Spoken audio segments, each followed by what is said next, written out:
Okay, let's take a look at an interesting integral today. Um, we're going to set up some definitions first of all. Bracket x is equal to integer x. So bracket 3.5 equals 3. Squiggly brackets of x is equal to the fraction of x. So squiggly brackets 3.5 is equal to 0.5. Okay, so just wanted to define those two symbols there. And of course, if bracket x is integer and this squiggly is fraction, then x, the whole number, is the integer part plus the fraction, of course. So there's this equation. And if we solve this equation for a squiggly x, of course it equals x minus bracket x, okay? So just wanted to introduce those two things that, notations that we'll see in the integral.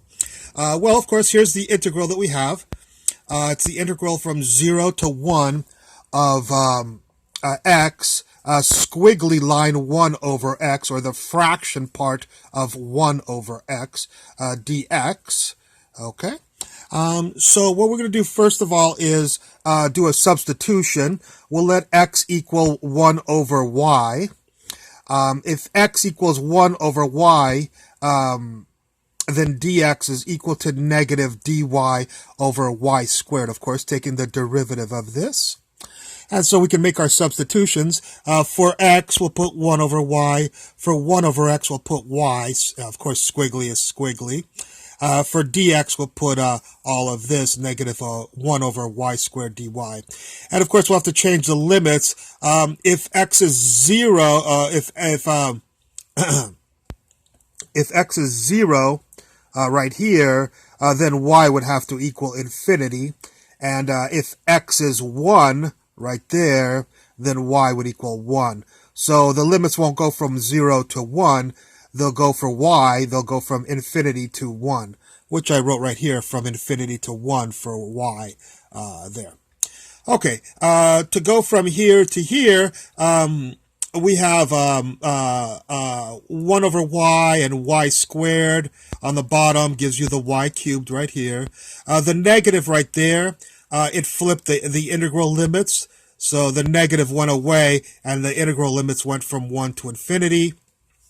And then squiggly y, or the fraction part of y, is equal to, like we said over here, squiggly x is equal to x minus bracket x. Well, squiggly y is equal to y minus bracket y, of course. So this became this, those two became this, the negative flipped the integral limits.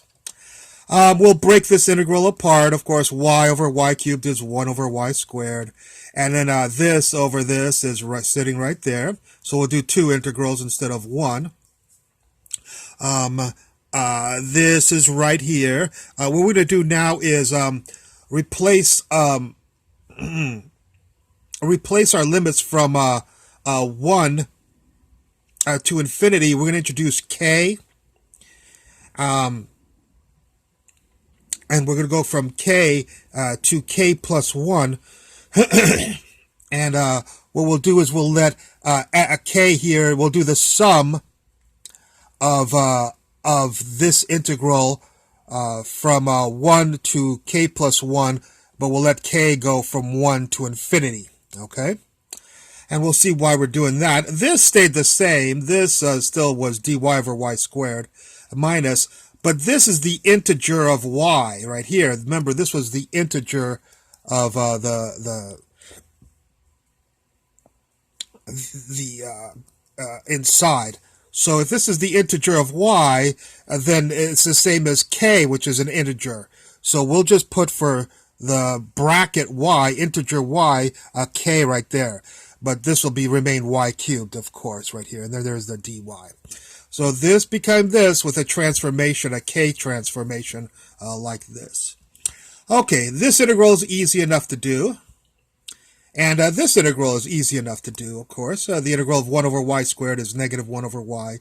And the integral of k over y cubed, k will be a constant, so you'll get negative 2 over y squared negative k over 2y squared there.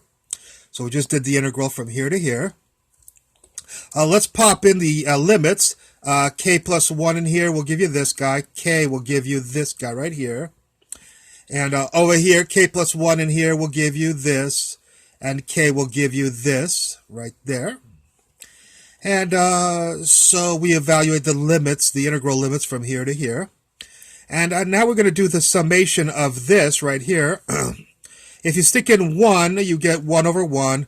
If you stick in 1, you get a minus 1 over 2. Stick in 2, you get a 1 over 2. Stick in 2, you get a minus 1 over 3, and so on. And we can see the pattern here. And we see that this is a telescoping series where the negative 1/2 cancels with the 1/2, and the negative 1/3 cancels with the 1/3, and the negative 1/4, and so on. So from Calc 2, this is a telescoping series which sums to the limit to the sum 1. So this sum is 1, which I wrote right here. This one we're going to do a little bit of work on. So why don't we do some work on this one? We'll rewrite this as, there's the 1/2 right there. And we pulled the negative out of this. And k over k squared is 1 over k. That's this guy. And then we're going to break this up into k plus 1 and 1 over k minus 1 of this.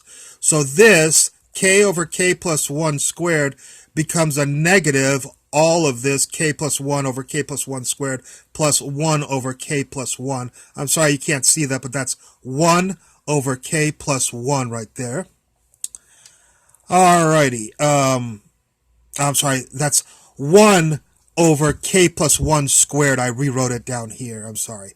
So this is 1 over k, which was this guy, and this broke up into two people, k plus 1 negative over k plus 1 squared plus 1 over k plus 1 squared. So you can do a partial fractions on this and get these two right here. All right, there's the 1 right there. There's the minus right there. There's the 1/2 right there. Here's the sum of these people. So I just cleaned it up so you can see it better now. It's a mess over here. The 1 over k is here. The negative k plus 1 over k plus 1 squared is 1 over k plus 1, of course, minus, and then this guy that I told you was 1 over k plus 1 squared. All right, so we've got this. Look, I just rewrote it for you again right here. So I copied it again for you, nice and big, so you can see what I had before. Okay, there's the 1. There's the negative 1/2. Now, we already did this sum already, you know, of course, from the sum, of course, from 1 to infinity of this. We already did. It came out to be a telescoping series whose sum was 1. And this guy right here, let's start plugging in 1 in here, you get 1 over 2 squared. 2 in here, 1 over 3 squared. 3 in here, you get 1 over 4 squared, and so on. And so this becomes this right here. And this guy right here, if we look at this, is a Riemann Zeta function from 1 to infinity. And so there's the 1 here, minus 1/2, and this squiggly is not fraction function because it doesn't have another squiggly. It's called the Riemann Zeta function, which I'll write right here. If you want the Riemann Zeta function of 2, it equals the sum of 1 over n squared from 1 to infinity, and that happens to be pi squared over 6. We're not going to go into why that's pi squared. We'll just accept that formula for that. So who is Riemann Zeta 2? He's this guy right here, pi squared over 6. Now, Riemann Zeta 3 is something different, and Riemann Zeta 4 is a different thing. But we'll take the Riemann Zeta 2 is this, and there's a derivation for finding that out. Maybe one day I'll do the video to derive this for Riemann Zeta. Okay. And so this becomes, this is the 1. 1/2 of this is, of course, pi squared over 12, okay? So this is our answer to what is the integral of from 0 to 1 of x, a fraction of x, dx. What is the answer to this? It is this guy right here. All right. Just as a couple of other notes, again, the answer to this is equal to this, like we said before, which equals this. I included a couple of more values if you want to do this integral again. If you do it to the x squared instead of x, this is a whole new problem. But this time, if you put a squared, it won't be 1 over 1. It'll be 1 over 2. This changes to 1 over 3, and this changes to zeta 3. And if you do x to the 3, fraction 1 over x, it won't be 1 over 2. It'll be 1 over 3 minus 1 over 4, squiggly 1 over zeta, a function of 4. So we can see the pattern here that the integral from 0 to 1 of x to the n, squiggly, a fraction 1 over x dx, is equal to, let's see, if it's 3, then it's 3, so it's 1 over n minus 1 over n plus 1, Riemann Zeta of n plus 1. So it's always nice to get a general formula for an integral rather than only solve one. Now, I didn't derive these two. You can do them at home, and they're done the same way, just with an x squared and an x cubed there. Okay, I hope you enjoyed this video, and I look forward to any comments at the bottom. Thank you very much.